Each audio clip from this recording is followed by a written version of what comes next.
back to another edition of the Powerskateshow with Alex here, as we are both the guests of this show. We might have our first guest tonight, Seth, who is a good friend of Alex's. He will be tuning on with us later on tonight. And Alex, let's get into the topics we're going to talk about tonight.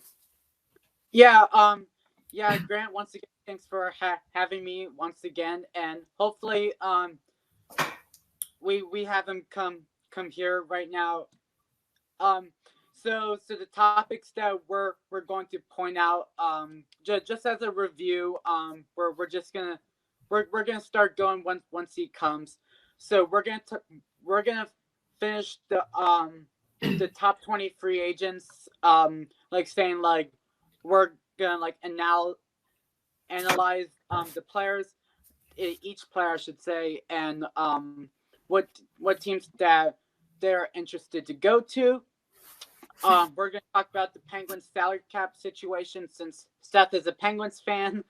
So I think that should be a good appropriate use for that. We're going to talk about 5 teams that need Alexis Lafreniere, since Lafreniere is will be the first overall player in this upcoming year draft. And is Igor Shesterkin from the New York Rangers will be the starting goaltender, and will Henrik Lundqvist leave? Who knows? I don't know. So pretty much.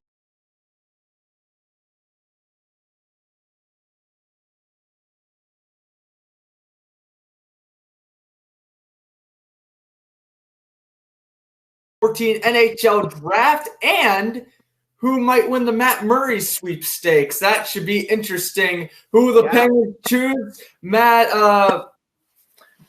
Murray or Casey DeSmith. We're going to soon find out, and that should certainly be interesting. More on that later on. But anything you want to start off with? Yes, and before we start this podcast, if you guys enjoy this podcast, please hit the like button. That will make us more podcast videos in the future. I asked some guys from my local college that they are both interested of being part of us, so that should be a good sign, and make more podcast videos. And once again, we're not gonna have a lot of guests coming in. It's gonna be just me and Grant for the most part. Sometimes Grant will take over. I can take over personally. Probably not doing StreamYard level. I can do like FaceTime level, like we did on our trivia. Before we start, Grant, thanks for having me today, and really do appreciate it. Of course, no problem, my friend. Of course, we are both the hosts of this show, so we certainly wouldn't be doing it without. Certainly wouldn't be doing the show without together. And definitely hope you guys enjoy another edition of the Powerskate Show, episode 3. Hopefully, we can get our first guest in a few minutes. But and I did notice Alex's Wi-Fi has been getting better as well. Grant. Yes. Sorry, Grant. Yep. Seth needs the link. You're kidding. That is a joke. Why didn't it send? Bruh. All right. I'll go send him that over real quick. But, you can certainly go and talk about whatever you're going to talk about. And, I'll go send him over the link real quick. Okay. All right, everyone. So what we've been waiting for is we're going to start the top 20. We'll say 5 UFAs of my choice. And so how's it work is that I'm going to say one player, what position, what was their last salary or last contract that they have, and say, will he resign or not? If he does not resign, we're going to choose 3 teams of our choice to see if he's going to sign somewhere. All right, let's get right into it. All right. Our first player, for the Nashville Predators, center and right wing, Mikael Granlund. He's going into his prime right now. His last cap hit was $5.75 million per year. Do you think that he will sign with Nashville? Yes or no? Interesting. I'm going to say he will, but I don't know. I could see him going elsewhere as well. I'm sorry, I'm trying to multitask here, but yeah, I could definitely see him resigning with Nashville. Yes. I think he has a good shot being in Nashville. Cause like he's starting to get better finding his game. He is developing offensively like very well, like very impressive. I think he is a solid middle of the lineup, or sometimes most likely a top six top six winger. I apologize, everyone. And if he does not sign with Nashville, I would say most likely Ottawa because they need a prime, solid player that can give everyone experiences. I think Washington because if Kovalchuk does not come back, then it'll be like it will be Hagelin, Dowd, and Granlund on their third line. Might trade Travis Boyd. Well, Travis Boyd is a solid player, but like and last one probably Florida because like Florida needs a good player in Mikael Granlund. So so it's gonna be between Ottawa, Washington, and Florida. So for my final choice, I would say he will re-sign with Nashville. Okay, next player. I think we talked about him, but I'm just gonna say anyway. Defenseman from the Calgary Flames, Travis Hamonic. He's 29 years of age. His last salary was $3.857 million per year. Will he resign with Calgary? Yes or no? Yeah, actually, I think I do remember we were talking about this one, and no, I don't think he will. I think a team like Toronto might want to pick him up, especially if they lose Tyson Barrie in the offseason. So that should certainly be interesting. But yeah, like I think I was saying last week, I'm pretty much Travis Hamonic. His career has just gone downhill since he's left the Islanders. So I would probably say Travis Hamonic will probably go to the Maple Leafs. I don't think he's going to resign with the Flames, though. This is going to be crazy. I think he will not be anywhere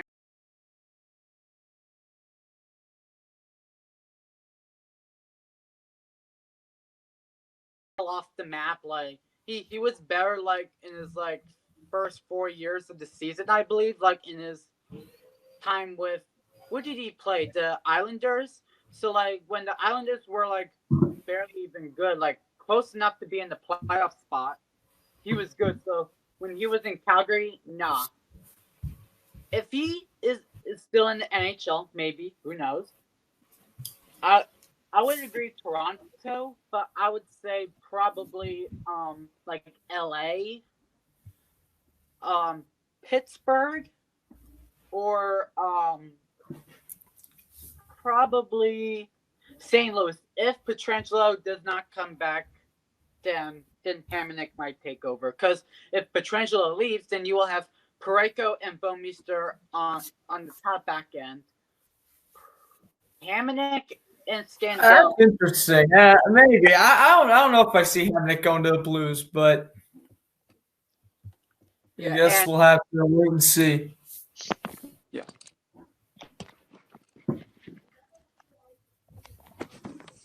Okay.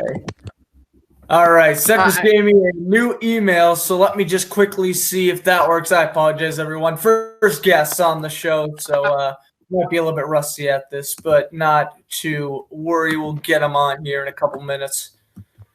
I apologize for the confusion. Yeah. Okay. I told him that we got him the link.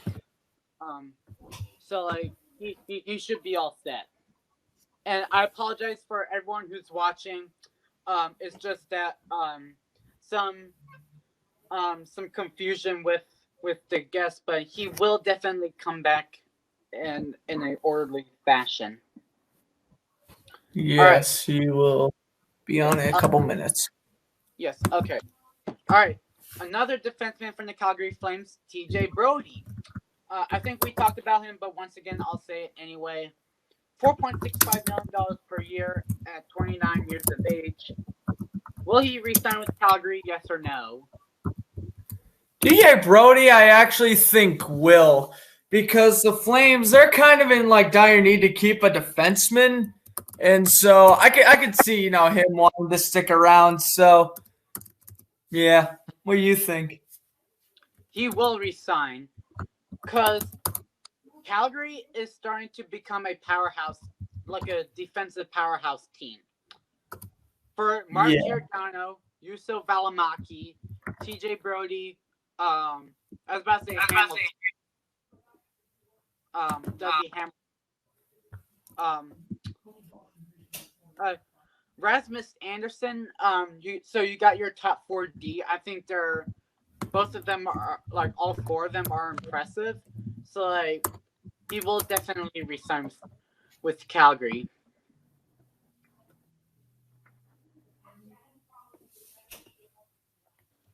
Yes, I thought you were agree. Why is this being crazy? Good old email, everybody. I don't know what to tell you. Being annoying. It won't send. That's ridiculous. See, message cannot be sent to the following. Why? That is not good. Oh, dear. Oh, no. Are you scanning it? Hold on.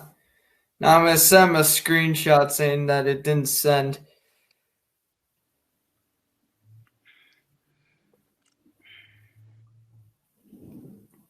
All right.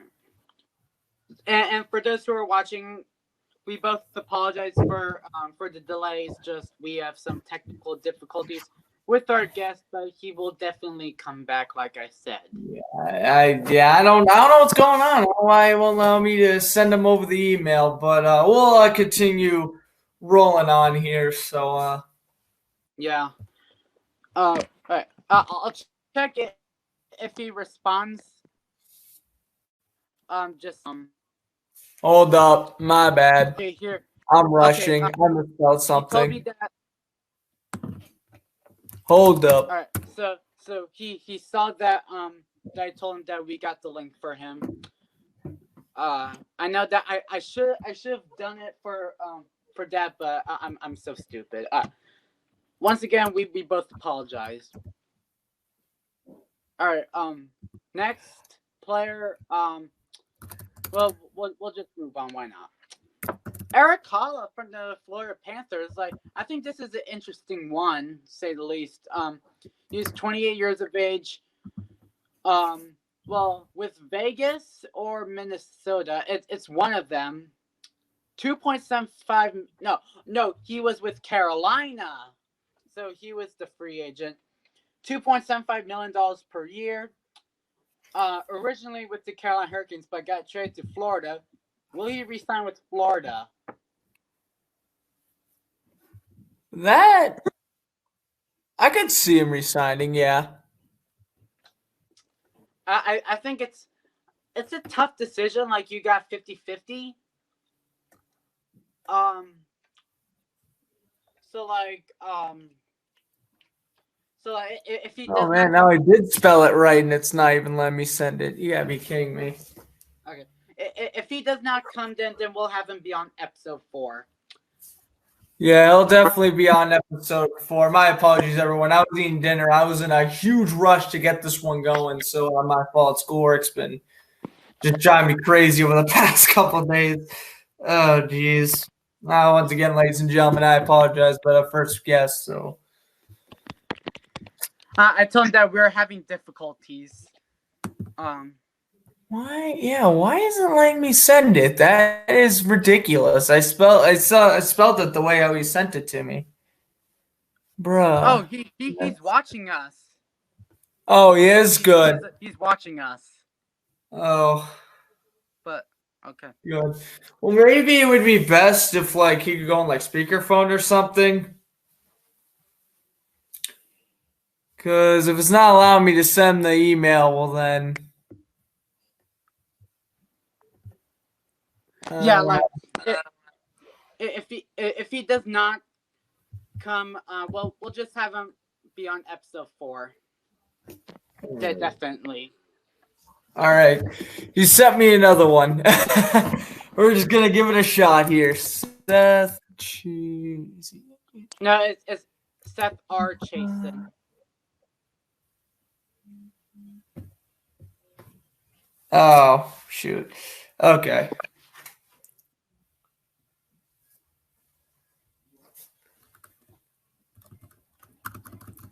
So yep, Seth R. Chason. Don't say the full email, just so you know. Yep. Okay, now, please send for all that is holy.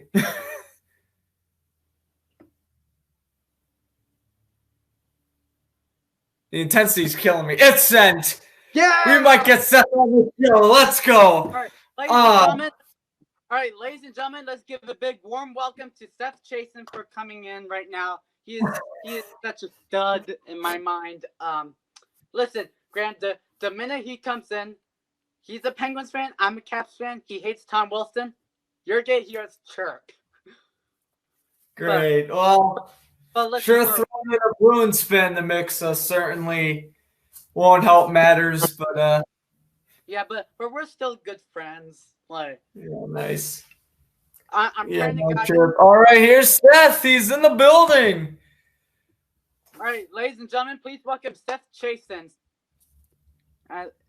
So he's hopefully loading. Please load. Okay. No. I've literally. Let me see if I can adjust on that. Oh, that's not good. No. Let's see this. There we go. That's what I want. Well, what's it like? Huh. Which is so weird. Oh, Seth. Oh dear.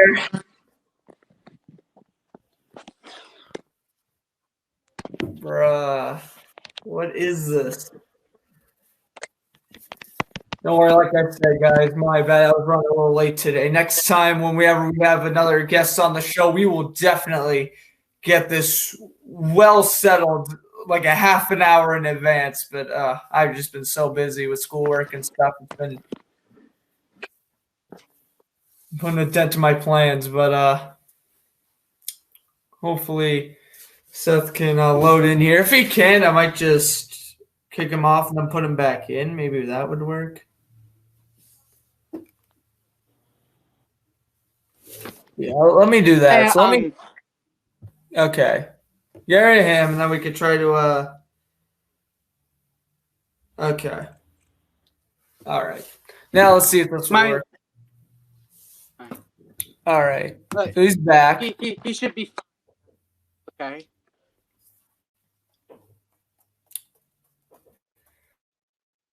Okay. It's fine.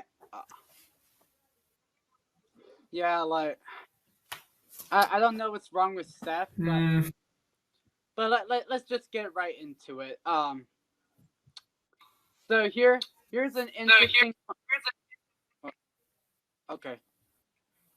Please work. It's probably not gonna work. I don't know what's up with that. No. It's kind of like me, but luckily, I'm saying like, cause like luckily, my phone is working like out of nowhere. Yeah, I know. Thank goodness you got your internet fixed, and now we're having problems with everybody else. Seth is asking me if we can. Oh no, I mean, no. I don't know what's wrong. Yeah, it could be something to do with the internet. I don't know though. Okay, like you know what? And since he's gonna load, we'll just get right into it. All right, here's an interesting one. Ilya Kovalchuk. left wing with the Montreal Canadiens when he signed $700,000 trade to Washington. He's not going to resign with Washington. Definitely not. Yeah, Ilya Kovalchuk, I don't think he's going to resign with Washington either. Yeah. Well, according to Sportsnet, he said, it says like, Montreal. There we go. Hey, welcome, Seth. Seth, thanks for coming. Thank you. I apologize for all the mishaps, but thank you so much for tuning in and joining us. Seth? Can you hear me? Yep. Can you hear me? Yeah. Yes. I got you. Okay. All right. We'll do one more since I think Seth is gonna have fun with this. All right. Alex Galchenyuk, his good old friend, left wing, center, right wing for the Minnesota Wild, $4.9 million per year. Do you guys think he's gonna re-sign with Minnesota? Let's start with Grant first. No, I think I could see Alex Galchenyuk actually signing with the Rangers because he would be a good second, third liner on that team. So I could see him signing with the Rangers. I don't know. I feel like the Wild. I feel like he could come back to Minnesota. I just don't feel like the Wild would want to pay him because he probably want a 2 or 3 year deal, which I don't think the Wild are probably going to be willing to do. So that's why I would see him going to the Rangers or elsewhere. Seth, what do you think about Alex Galchenyuk?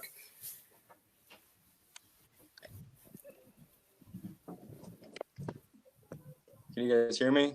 Yes. Yeah. All right. So, what was the question again? I couldn't really hear. I said, breaking up. will Alex Galchenyuk resign with Minnesota? Depends on what he's asking for. He's not a player that was very good. I mean, he was okay in Arizona, but he just did terrible to Penguins. He doesn't have that longevity that someone like Zucker or someone with, better than him has. And he's certainly not worth $4.9 million for sure. Okay. All right. Grant, do you want to have your topic come in? All right. So, yeah, I guess we can briefly talk about the 2014 NHL draft. Of course, I was writing an article about this on Tech Mahal, the official website, or one of the official websites for Sportscaster. But anyway, basically what I'm writing about is how incredible this draft ended up becoming. Because you have Leon Draisaitl, David Pastrnak, Brandon Point, let's see who else. Travis Sanheim, Elvis Merzlinskins, and the list just goes on and on and on. I was so shocked with how many good role players there were in this draft. I mean, it is incredible. And I mean, not to mention Aaron Ekblad drafted number 1 overall. Boy, I bet the Sabres really wishing they drafted Draisaitl over Sam Reinhart. But I guess what are you gonna do there? But yeah. And then who was the other person? I did the top 5 players. I'm trying to think who Dylan Larkin, another player as well. Yeah, Dylan Larkin. He's the only really good player on the Red Wings right now. So, I mean, he's been playing pretty good as well. Like I said, there's Andreas Bjork, Ryan Donato, a whole lot of other really good players. Guys like Victor Olofsson and Andre Case, they were drafted in the 7th round, and they're still pretty well-known players. So it's just interesting how good that draft has been, especially being 6 years and all.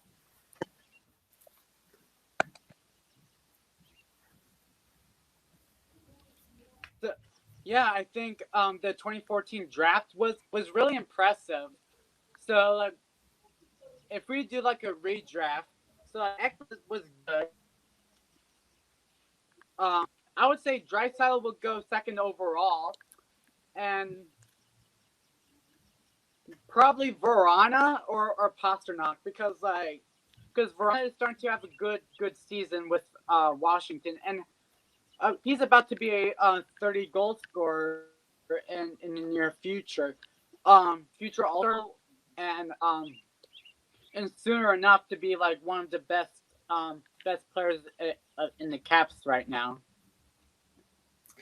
Jake Bertrand, he's really surprised me a lot too. Hanging over there in Vancouver, I wouldn't say a team should. I think a team should draft Pastrnak over him, but I mean, take what you will on that. But I feel like Pastrak's more of a complete player. But yeah, Jake Bertrand, another player. He was drafted 7th overall. I mean, just another great player. What do you think of the draft, Seth?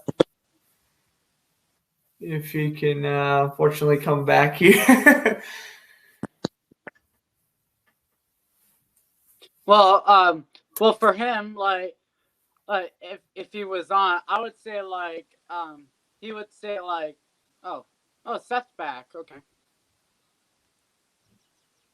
No, he's not. What the heck? Okay. All right. Well, that's all right for like right now. So like for Pittsburgh, so the 22nd overall was Kasperi Kapanen. Did not play for Pittsburgh to Toronto. So like if he was with Pittsburgh, he would have a solid career. He would be like NHL regular in the Pens lineup. So like yeah, no, I mean, Kasperi Kapanen, he's an interesting player, really. I mean, like, you would think I mean, he's not exactly terrible, but he's definitely not, like, 22nd overall. Like, just taking a look at the draft the other day, there's about at least 30 other players I would have drafted over Kasperi Kapanen. So, I mean, it's interesting. He's a weird player. He's a good, like, second line or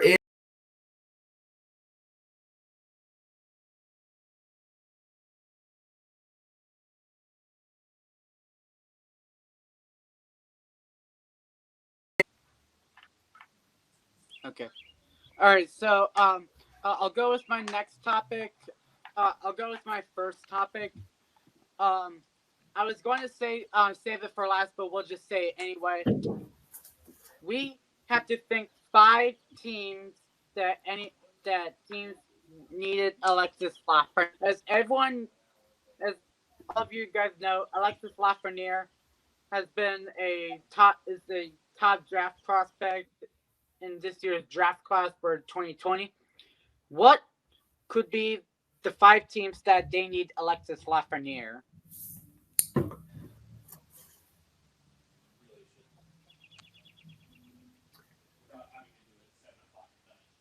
Yeah, I could certainly come up with my 5. I would definitely say Ottawa, Detroit, Buffalo, probably in the Kings and the Ducks, probably. I'd probably say those would probably be the top 5 teams that would need them.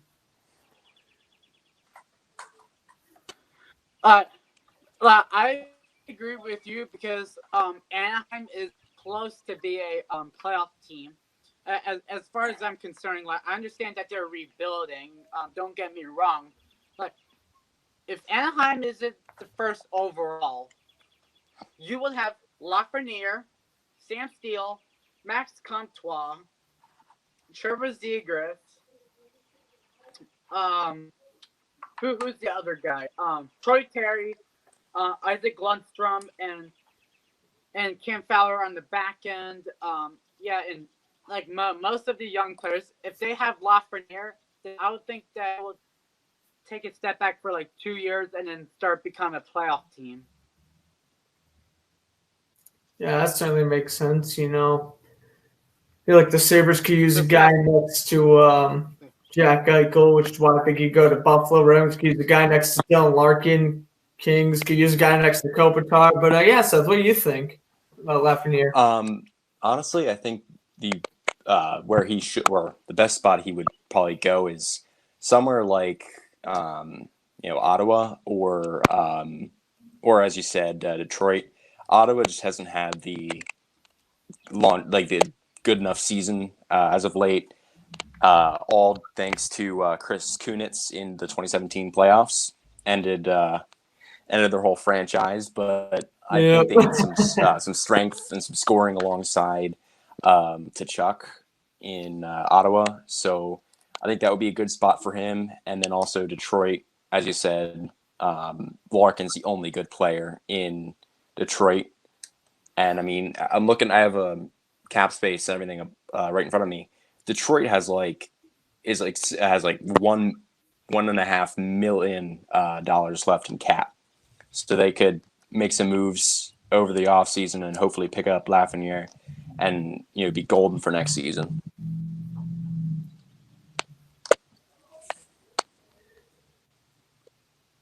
Yeah, I certainly agree with you there. I kind of agree with. Yeah.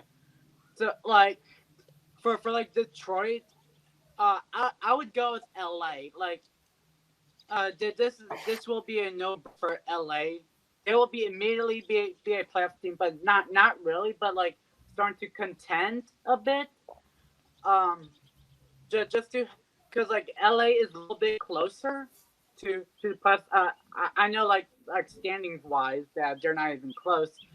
If they have like Lafreniere, then I would say they will be a top 5 team in the division, as far as I'm concerning. I mean, I can certainly see that, but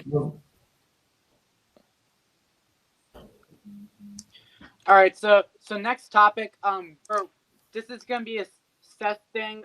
As we are gonna talk about the Pittsburgh Penguins cap situations. They have interesting names to point out. Connor Sherry is unrestricted free agent via trade with Buffalo, and so is Evan Rodriguez, who is an RFA. McCann, Sam Lafferty, Dominic Simon. Dominic Simone. I'm not sure if I'm Simone. Okay. Patrick Marleau, backkillers, Schultz, and so I might pronounce his name wrong. Ricola. Ricola. The one that we're going to point out, Matt Murray and Tristan Jarry. So Seth, take to re-sign Sherry because he's proven himself to be a top line winger. And then McCann, obviously, he's a really good player, and he's shown a lot of potential in that he can score and that he's fast. And then Lafferty, he's young and he's a pretty good player. He's shown that he's very fast and that he has the ability to become a regular NHL player as opposed to being in the AHL. But it's just the roster is so competitive with the Penguins because you got the top line of Crosby, Zucker, and Sherry and/or Rust. And you've got like a really deep squad. Marleau, I mean, he's not asking for a lot. So, I mean, he's been there, done that. And I think it'd be good for him to kind of maybe get a cup in Pittsburgh because he hasn't had one yet. And then I don't know about Schultz. Schultz is asking for a lot of money. And though he's good, he spends most of his time on injured reserve. So I don't know if it would be a good investment for Jim Rutherford and the Penguins, though he's certainly a good player. Yeah. And then I would honestly maybe trade Juuso Riikola when you can, like maybe sign him and then do a sign and trade agreement. Because I mean he's shown that he can be in the NHL, but he hasn't had that breakout season. I believe his first season was last year. And he's 20, so he's a young guy. You can get some stuff for him. And he's also shown that he can play forward, so he's that dynamic player. So, I mean, I'm not 100% sure what they should do. I mean, I would like to see him stay in Pittsburgh, but, I mean, in terms of kind of clearing out the defensive end and getting more cap space for signing either Murray or Jarry, they're both 25. They've both shown that they can be in the show, but Murray's. I read a report the other day that Murray was asking for upwards of like $8 million, so a Vasilevsky type offer, when he's just not worth it if he's going to be the inconsistent player that he is. And I definitely re-signed Jari because he had a breakout season this year. He was an all-star, and he just, had a great season this year.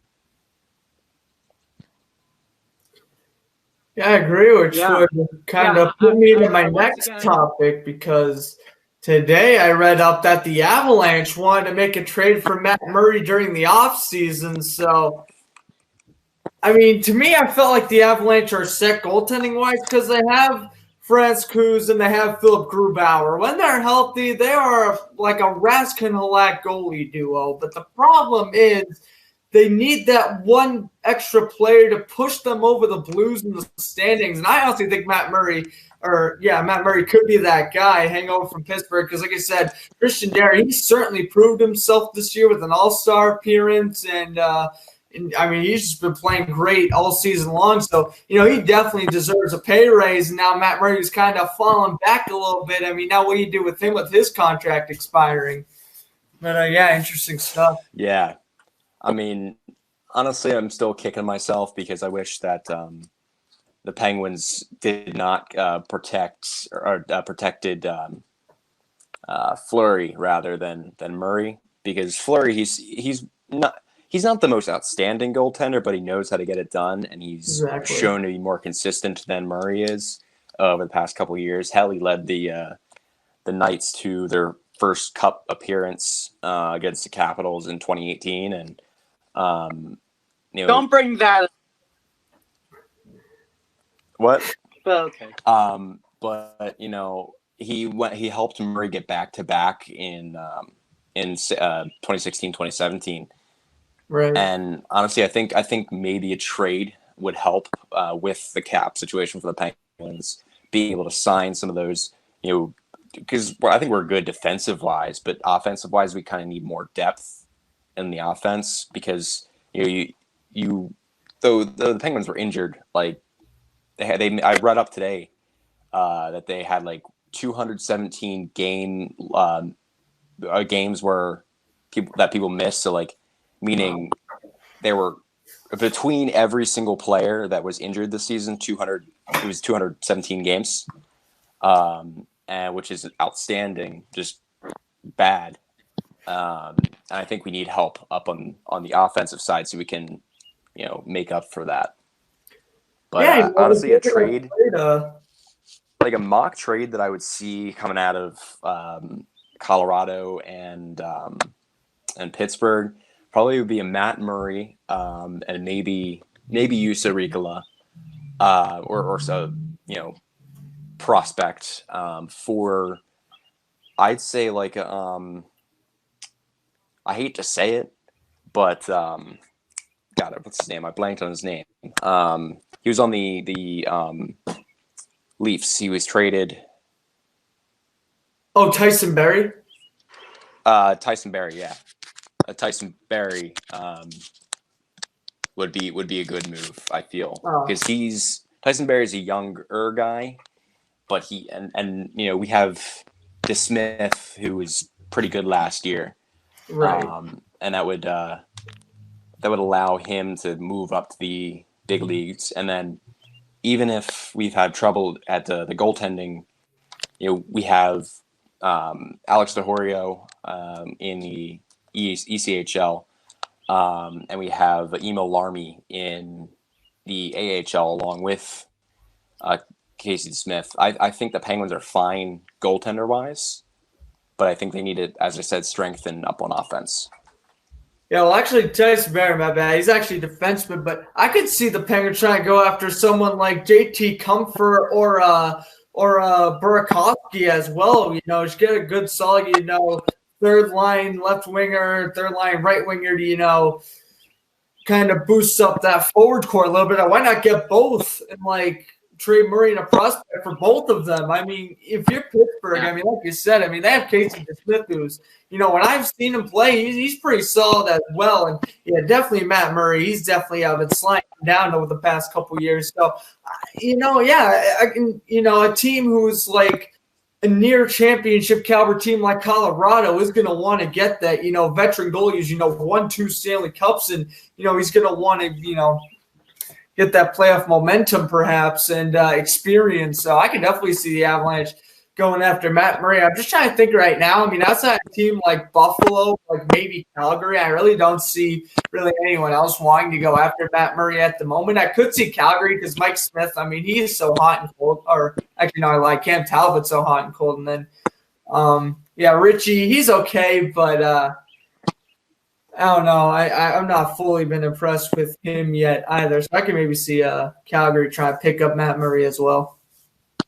Yeah, maybe the Penguins sign a 1-year extension. Don't protect him in the Right. upcoming expansion draft. That's him. And then or get some picks for next year. Draft a goaltender early and maybe just work from there and kind of restart with the goaltender phase and kind of work on the offense. That could certainly make sense as well. Yeah. All right. So speaking of goaltenders, we're gonna talk about is Igor Shesterkin from the New York Rangers. Will he take over Henrik Lundqvist's starting role? His last 5 games are 5-1. At least two goals allowed in the last 5 games. His record is 10 wins, 2 losses, non-overtime. Goals against 2.52 and his save percentage was .930. That is an impressive number. As a rookie, I think you're looking for like a star goaltending level because New York is doing very well on rebuilds. Like they drafted Capo Caco last summer. They signed Artemi Panarin, got Adam Fox. Ryan Lindgren is doing great on the defense level. Jacob Trouba via trade. Like lots of acquisitions over the summer. They're trying to make the rebuild go short. But like Shesterkin and Georgiev, I think they're gonna be like the next Eunice Corpusalo and Elvis Merzlikins, like young goaltending wise.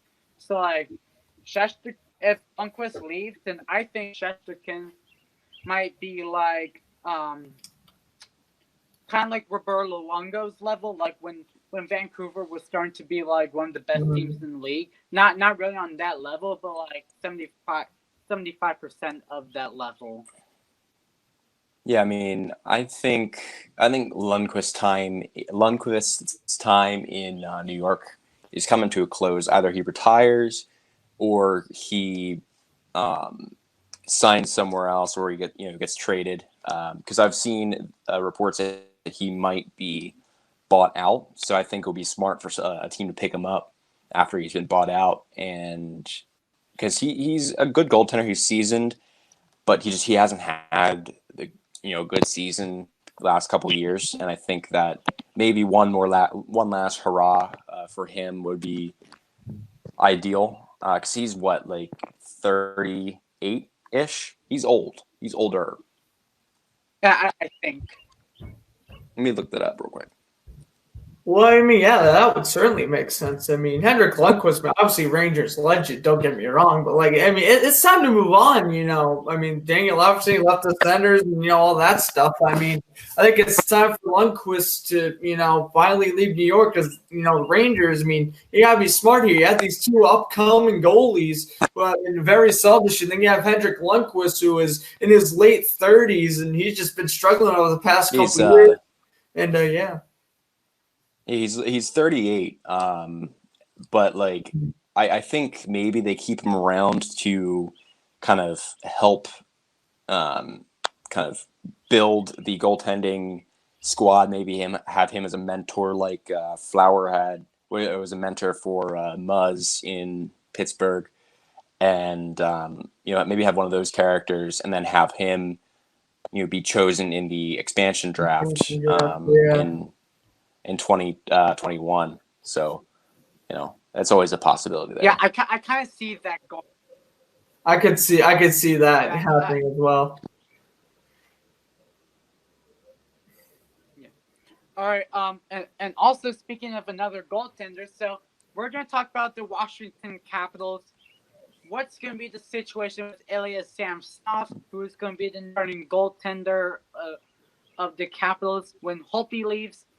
So who do you think who might cover with Samsonov? Do they go with Phoenix Copley, who went like last season, or do they go with a veteran level goaltender that can help Samsonov be better?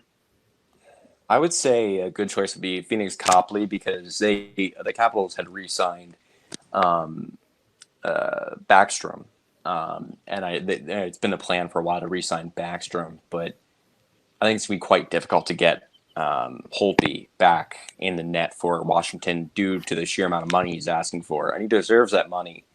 I believe it was like $10 million or something. He deserves that money, and he's going to get it. So I could see Phoenix Copley coming up and going with Washington, and then maybe having Holtby either traded or leave to go somewhere else in free agency. Yeah, I mean, you might as well try Copley. I mean, who are you going to get in free agency? Like Robin Leonard, Thomas Greiss? I mean, you might as well just go with your, solid goalie who's been killing it in the minors. I mean, you might as well go with him than like a kind of washed-up-ish veteran. I mean, and not that Robin Leonard's washed up, but still, I mean, I think they should recall up him as well. Oh, yeah, definitely. Yeah. Yeah. All right, so I'll go with the last topic. And before we start the last topic, if you guys enjoy this podcast, please hit the like button. That's great. That makes us appreciate. That's gonna make us more podcasts. And once again, Seth, thanks for coming out to the podcast. That makes us really appreciate. That will increase our level. And once again, thanks for coming out. No problem. I'm just gonna plug myself real quick. So, guys, I have a podcast of my own called the Press Box Bros Podcast. Check us out on Spotify, Apple Podcasts, wherever you want to hear podcasts. We're probably there. So check us out. Give us a listen. I just posted an episode on Monday, I believe. So I'm going to be recording, hopefully, an episode tomorrow. Yeah. All right, Seth, man. It's been a pleasure having you on the show. First guest, I was glad it was you. Sorry for all the trouble at the beginning, but I was glad we got you on. And, it went great. You were awesome. Thank you for being on the show, my friend. Thanks, man. No worries about the technical difficulties. I know, it's the Wi-Fi here is not really that good. So, all right. Well, dude, have a good night. Really appreciate you stopping by. You too, man. I'll see you. See ya. All right. Let's go back to our. All right. Thanks for coming in. All right. So we're going for our last topic. Who should win the Rookie of the Year this year? Lots of talks about Cale Makar and Quinn Hughes about taking over the Rookie of the Year. So like, who do you think who will be eligible? I think Elvis Merzlinskis will certainly be eligible without a question, along with, of course, Quinn Hughes and Cale Makar. I'm trying to think who else. Maybe Capo Caco, maybe Victor Olofsson. He was doing good, but he got injured, so that kind of ruined his shot. I would probably say, Cale Makar, I think, would win. I know Quinn Hughes made the All-Star game and not Makar, but I just felt like Cale Makar, I think he's just been a better defenseman so far. Honestly, he plays more of a forwardish style, and I don't know. I just feel like he's a better player than Quinn Hughes. They're both kind of evenly matched, but I think if you're Quinn Hughes, I think you should be happy with what you are. I mean, you're on a young Canucks team who's been very surprising this year. And also, not to mention, you are outdoing your brother like a lot of the draft. Because Quinn Hughes has been way better than Jack Hughes so far. Hate to admit it, but yeah. And we're not getting into that though. I do think Cale Makar has been the overall better defenseman and better overall player, but I'm pretty sure they're close in points. I'll have to check that out. But what are your thoughts? Yeah. I would think Ilya Samsonov might be like an alternative one because first 5, hold on, I'm gonna search it up really fast. I think Samsonov has been a good like there's no talks about Samsonov being like nominated. Like there's talks about John Marino getting I that could see Calder. Marino too, but I think I think Samsonov would be a better choice than him, though. Yeah, because if you're if you do the math, his let's say first 6 games as starts, he was 5-1, 5-1-0 in his first 6 as a starting goaltender. That is impressive. There are 2 games that he, there are 4 games that he played but did not start. For a starter, who his like full goal record is 16-6-2 and 1 shutout. His goals against almost like 2.5, barely 2.5.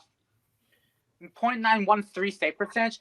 The save percentage it's okay, but like what's wrong, like he might not be eligible, is the goals against, because if you're looking at Jordan Binnington from last year, no one expected that the Blues would even make the playoffs. Right. But like from like last year, I think Binnington had like 1.73 goals against average. And like I think Samsonov might like sneak in. If Marino does not come in, then I would say like Makar, Hughes, and Samsonov. If Samsonov barely gets into the votes, but who knows? Well, we will find out pretty soon. For the voting comes in. So yeah, for like if Seth was still on, he would say Marino should win the Calder because I've done a TikTok video of like 5 players who should win Rookie of the Year. I chose John Marino. So like what I said is that he is close to being an all-around defenseman, like a good 2-way defenseman. Right. I love it see like a Torrey Krug like in the future. Not Definitely. like quite similar. So my final choice is obviously Makar and Hughes. John Marino, why not? I mean, Marino, yeah, he should definitely be up there, but is he on the level of Quinn Hughes or Cale Makar? Not yet. I think overall, though, yeah, I think in a couple years, though, I could definitely see Marino turn into someone like, a Tyson Berry, Torrey Krug type of player for sure. So, I don't know. It should be interesting what the 3 defensemen should do. But those are definitely the top 3 defensemen of the future of the league. So, yeah. Yeah, and have you gone over the Halak resign? I went over it briefly on the All Sports Talk Show, but yeah, if you want to quickly talk about it, yeah, I mean, like I was basically saying on a Saturday, I thought it was a great deal. Like I said, I mean, you take a look at the stats, no better goalie duo than Rask and Halak right now. I mean, it was only a 1-year deal worth $2.50 million. I know everyone's like thinking, oh, that much for a backup. He is honestly a starting caliber goaltender because you take a look at the numbers, 82 games this season, Rask is playing about 50 and then Halak's playing about in the high 30s. It's like, and it's good how it balances out because I know earlier this season when Rask got a concussion, Halak went on like a 5-6 game winning streak. I mean, everyone here in Boston was befuddled about that. I mean, we knew Halak was good, but we didn't think, he would turn back the clock to when he was on the Canadians or Blues type of good. So, I don't know. I mean, I feel like he's just honestly gotten better with age because, when he went to Washington, no offense, he was terrible. And what was I'm pretty sure it was the Islanders after that as well. He wasn't really playing that good. And then, just head over to the Bruins, and all of a sudden, it's like he found the fountain of youth. I don't get it, but yeah, no, Halak definitely deserves the payday for sure, and the contract was definitely well earned. Yeah, me and my dad were having a debate like a couple weeks ago that who should be with Samsonov, like Halak or Grice. He said Yarrow Halak because I think that like the last time from the 2018 summer free agents. Can you see me? Because it's starting to be nighttime. Oh, that's fine. I can see it perfectly. Okay. Anyway, as I was saying, I understand that Halak didn't do good. As a Caps fan, I have high respects with Halak. Like he's a solid caliber goaltender as far as I'm saying or concerning. So if Halak would be with Washington, like I think Samsonov would have good help. Um, he can rack up game plays or like game starts. Not like on Holtby's level, like what Holtby's numbers are.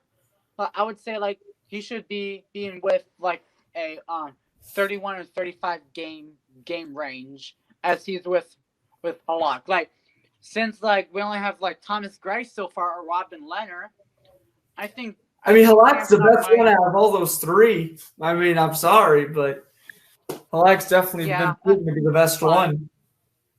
Yeah, but I once again I highly agree with the Bruins re-signing with Halak because I just like Halak as a hockey fan in general. But yeah, I think if they have Grice, I think we talked about in episode 1, but why not just say it? Grice can play solid number of games. He can play like if I was Todd Reardon, the Caps head coach, for those who are watching or listening, I would have Samsonov play 41 games and Grice play 41 games because if you're looking on paper on the roster or in any future ways, like Grice can play like a little bit most of the first half, and then Samsonov can take over the second half. Probably like switcheroo a little bit. If there's like any issues, like let's say Samsonov, then Grice can play like a little bit of games, like 5 straight games, and then Samsonov can make those up, and then play Right. like solid minutes. He can be better once again. Yeah, again, I mean, you just make a good point. I mean, Samsonov, Halak, another great duo, pretty much. Then the Bruins are kind of lacking in backup goal, and then you might be putting them in the conversation for Matt Murray if they didn't re-sign Halak. So a lot of crazy stuff, but Halak will certainly be staying with the Bruins, and we have ran out of time. Alex, if you would like to end this one, you certainly can, my friend. Yeah. All right. Grant, once again, thanks for having me, and big shout out to Seth Chason for coming out. Our next guest is a YouTuber from Massachusetts. His name is John from Off the Wall Hockey. We are looking forward to have him come here on our podcast. He's a big Bruins fan, and I think we should make some Bruins topics.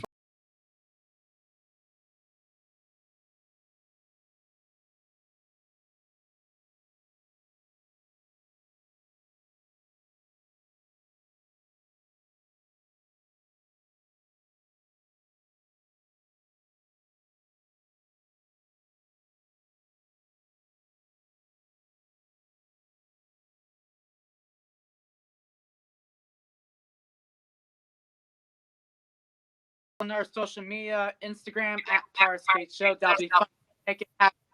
That'll be fine if we have a YouTube, but we don't have Twitter yet. If once we get a logo, yeah, check me out on Instagram at StosselAlex, and check me on Sportscaster at DMV Sports, and follow Grant on Instagram at Floodster Sports Zone.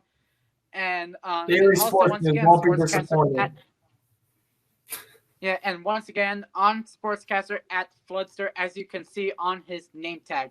Luckily, we got over an hour, which was a cool thing, and I think that was a fun night, fun podcast, and once again, we always enjoy it. And once again, once we sign out, Grant, thanks for having me out today. No problem, Alex. Always a pleasure doing the show with you, my friend. And as for us reviewers, have a good night, everybody.